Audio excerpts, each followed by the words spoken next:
guys, Ash here coming at you today with another Raid Shadow Legends Champion Guide. Today, everybody's favorite rat in the game, including yours truly. I ranked him a top 10 epic in the game. I think he may have been top 5. I am massively high on this champion. It is Akemtum. So, some shout outs here. We have Ishva says, just YOLO'd a Void Shard and got a sexy Akemtum. Would love to see a guide on him. We get Bowen Babe says, Akemtum guide plead. We have Sasha Igears 335, please guide on Akemtum. Jason Samuels, guide on Akemtum, please. Pair with Mithrala Lifebane. We'll try to make that happen today's video. No guarantees. I forgot what team I have him on, but I think we do have it with Mithrala. No Name No One says, yes, please do a guide on Akemtum. I just pulled him too and would love to see some guidance. And Son Goku says, hello Ash. Hope you make a video about the Void Epic Akemtum. Most content creators only did a test server and I prefer a guide on the real life server. I don't do any test server content. I could, and there's more. There's a lot more of Akemtums. Jam and Steger, I mean, one of the most requested champions here on the entire channel, again, for good reason. So I don't do any champion guides on the test server ever. I do have access to it. And I don't know, call me an idiot, and I think you might be right in saying that, but I just don't like it when it's not real, for whatever reason. I don't know why, it's just like this bizarre thing.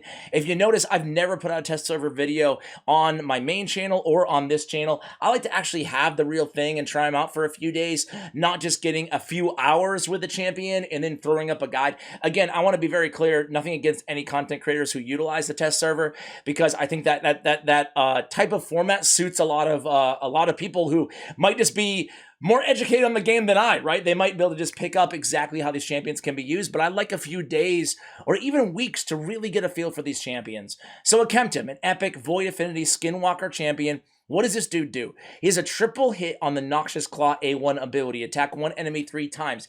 Each hit, 50% chance of placing a poison for 2 turns. Big poison. If the target's under a hex, which they always are, and we'll get to that in a minute here. If they're under hex, each hit also has a 50% chance of deploying a debuff spread, taking a random debuff from the target and placing it on all enemies. So it's going to spread at least a poison or more, or different debuffs, depending on what's on the opponent, right? So it's a triple hitter. You love to see it, a 50% on each hit of the poison, plus one of the more reliable debuff spreads on an A1 inside the entire game, okay? It's a very special A1. But Immortal Malaysian is A2 here on a 3-turn cooldown, attacks all enemies 3 times. Timeout! Dude, we have to talk about Giant Slayer. Giant Slayer on Akemtum is insane. He's got the triple hit, or the AoE times 3. Then he's got the triple hit on the A1 as well, and that's it for his abilities, for his active abilities, I should say. Each hit has a 75% chance, each hit, of independently increasing the duration of any hex debuffs on all enemies by 1 turn. Again, we said on the A1 that they're always going to be under hex. This pretty much ensures that is the case. We're talking 7, 8, 9 turns of hex if you get him going with all of these extensions, because again, it happens on each hit. If enemies are not under hex, hey, each hit has a 75% chance of placing said hex debuff. On the passive, Hex Blood has a 100% chance when booked. Definitely worth booking this champion. I would 100% book this champion before almost every other epic out there in the game, right? There's only a few champions that I would choose over him to build on an account, especially when it comes to damage dealing, right? Has a 100% chance to inflict damage from 1 poison debuff to enemies under a hex debuff whenever their allies receive damage from a poison debuff. So let's say that again, just to let it sink in. Whenever an ally receives damage from a poison debuff, 100% chance of inflicting that damage from a poison debuff to all enemies under hex. Wow, that really has a really amazing cumulative, or I don't know the right word, but extrapolating effect on all enemies in terms of dealing a tremendous amount of damage. Increase ally speed in all battles by 18%. If you look at his base stats, 16k HP isn't too bad, it isn't too great.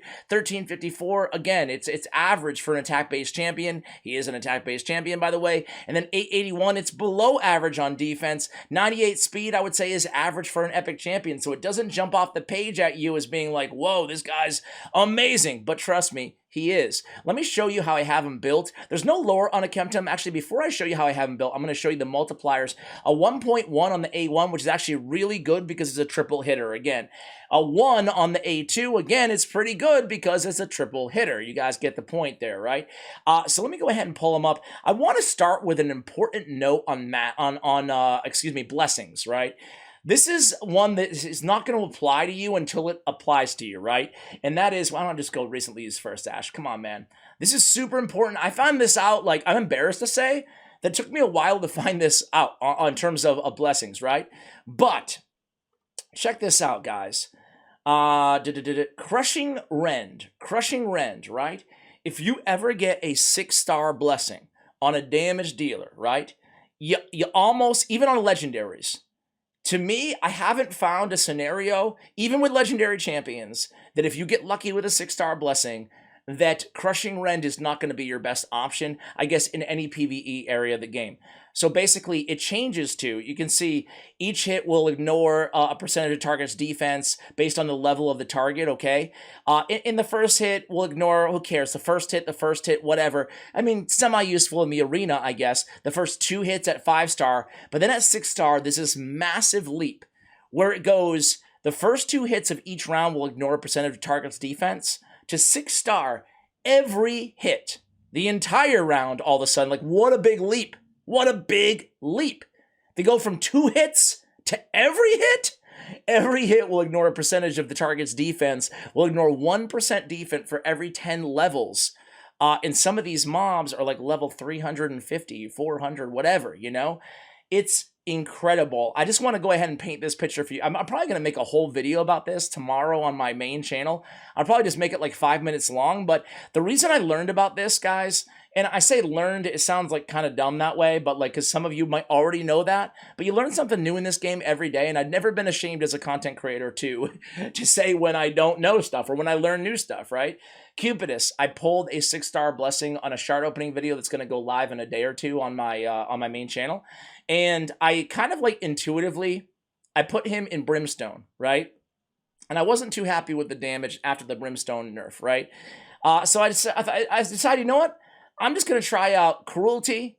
I'm going to try out Commanding Presence. I'm sorry, not Commanding Presence. Cruelty. I'm going to try out Crushing Rend. I'm going to try out Brimstone. And I'm going to try out Phantom Touch. And I'm going to compare all the damage.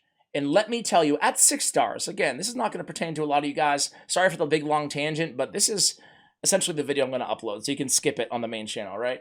But let me tell you, Crushing Rend everywhere, out-damaged by millions. I mean, I guess it depends on the battle, right? But like a lot of extra damage compared to all the other blessings. We're talking like against Hydra, for example, 20 turns of Hydra. He scored, I think, 5 million damage with all the blessings, and then 8 million damage with Crushing Rend. And that's just not anecdotal on one time. I ran them 3 times. Again, it's a small sample size, but it was consistent. 8 million, 8 million, 8 million, 5 million with everything else. It's just an absolute game changer on the 6-star. Okay, I've made my point. You guys get it. With all that said, I don't have him 6-star. I have him 3-star, which is still really solid, but I think that Phantom Touch is going to be the way to go for Akemtum, okay? The other option I would say is going to be Cruelty, but for me, I think the results are going to be very similar. I think Phantom Touch might be a little bit better, plus it counts as a hit, so you get an extra hit essentially for Fire Knight with a Phantom Touch. So that's the way that I went in Blessing. God, we just spent 4 minutes talking about blessings. Enjoy the video, guys. So let me talk about how I have him built here. I have him in Relentless Gear and a Perception set. Obviously, we do need accuracy on this champion for really all of his abilities, right? He only has 2, but you need him for both of them, right? So accuracy is going to be paramount on this champion, and then some crit rate, crit damage, and some survivability. Again, we talked about it. His defense, his HP are both fairly low. For that reason, I'd highly recommend trying to go Perception and accuracy on substats in your artifacts so that you can get HP or defense on the banner and on the ring. In my scenario, in my case, I went with HP on the ring and I went with HP on the banner. I did go attack percentage though on the chest piece, and then I went with crit damage on the amulet here. Nothing wrong wrong either with going with HP percentage on the chest. If I did go with HP percentage for some more survivability on this build, I would swap out at least the ring or the banner or both for defense, because I don't want to totally neglect defense at the same time, okay? So, you're going to be the best judge of how much survivability you need to keep on this champion. You need to keep him alive, obviously, to do his damage. We went speed on the boots. We went crit rate on the gauntlets. And then we're just looking for basically some accuracy and speed and substats. I love him in Relentless Gear because, we're talking triple hits on every attack. He's doing something incredible. Debuff spread, poisons, or hexes all over the place in extensions on the A2. So every turn he's doing something incredible. So I want him to take more turns. Thus, Relentless set on this champion. I love Relentless. Otherwise, I'd probably just go triple Perception on this champion. I don't think this is the type of champion that you need to get in crit damage gauntlets. I think you can get by just fine with crit rate and then allow yourself to focus on speed everywhere else. So with this speed, 248, 52k HP is great, man. Like, that's totally fine for this build. 4,000 is fantastic on the attack. A lot of his damage is going to be coming from all those poison instant activations, so you don't need to sweat the crit damage so much on this champion. However, I would try to build him with 100% crit rate.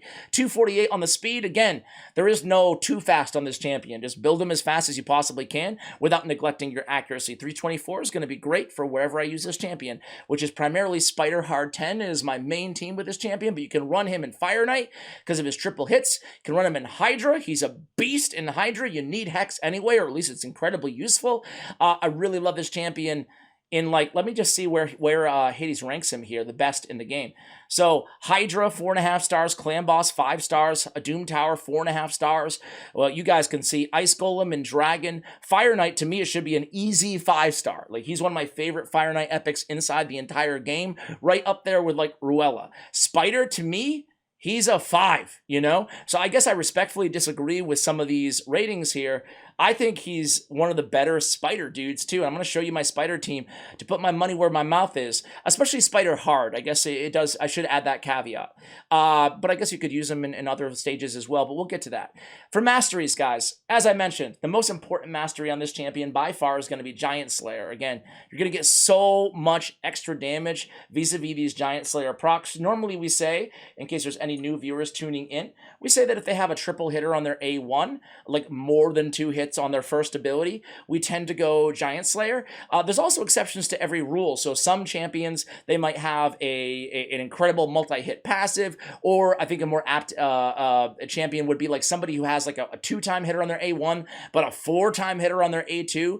So as long as you're getting a lot of multiple hits in their kit total, usually Giant Slayer is the way to go. But I think in most cases, people are going to be going with War Master. So like a Cold Heart, for example, you could go with Giant Slayer on that A1, or you could just go with Flawless Execution. Anyway, so you guys saw where I went on the offensive tree here. I went with Life Drinker to pick up a little bit of heals along the way. I went with Cycle of Violence. I don't know how much this is actually going to benefit me, Cycle of Violence. If I had to redo it, I'd probably just go with Wrath of the Slain or with Evil Eye instead. So that's the only change I would really make here looking at these masteries. Going support tree, picking up that accuracy is going to be extremely useful. Lure of Steel is only going to pertain to my perception, but hey, I think it's better than going with Evil Eye in the areas that I'm using this champion or Cycle of Magic. I also went down, grabbed Master Hexer, a chance to extending the duration of the hexes and the poisons. Sign me up, right? And then you'll notice that he does have, what was a 75 or 70% chance at landing those, said poisons, or 50%. So Sniper is going to be really, really useful on this champion as well. Bump that up 5%, especially on all of these hits. It's going to be a 55 instead of a 50% chance. It might not sound like much, but through the duration of longer battles, that's really going to benefit you guys. All right, so let's go ahead and take him into battle, guys. We talked about everything here. I showed you what I have for all the accessories and the artifacts. Man, this guy is so good. And it's one of those kits that, at least to me, it's like, it reads fairly well. There's some champions who their kits read extremely well. You're like, dude, this champion's going to be so OP. I'll never use another champion ever. And then they just kind of underwhelm. This is, to me, a little bit of the opposite, because, I'll be honest, when he came out, I was like, wow, this is an interesting champion. But he wasn't blowing me away necessarily. But now he blows me the heck away, right? This is a Spider 10 team. It's not the fastest team known to man, but I just wanted to experiment. I'm seeing so many, Trunda teams and stuff like that, and I think I've showed that a lot in the past as well. But I just wanted to go with a Poison team, right? So this is the team that we have prepared. Mithrala is on the same team, which is absolutely incredible. Come in there and and get extra damage from all those hexes. Keep in mind, they buffed hex. You know, I'll pull it up. Let's just watch this battle first. And then you're going to see all those poisons. We're going to come in here. Triple hitter. Look at this. Look at those hexes. They're already 6 turns duration. Look at all that damage, man. It's like, it's insane, dude. It's insane. I mean, you put him on a spider team, and he's just like an absolute maniac, dude. He's a maniac. We're going to do the same thing all over again. You ready, guys? Here we go. Watch it. Get a little lag here because it's so much going on right now on the screen. Boom, boom, boom, and everybody takes a turn. Look at all those poisons going off, dude. That's it. That's it, man. This is a really, really fun team. Usually we kill him right there, the spider, or her, excuse me. So a few seconds later than it normally is. Again, it's not the fastest team out there, but there's so many things you can do with this champion.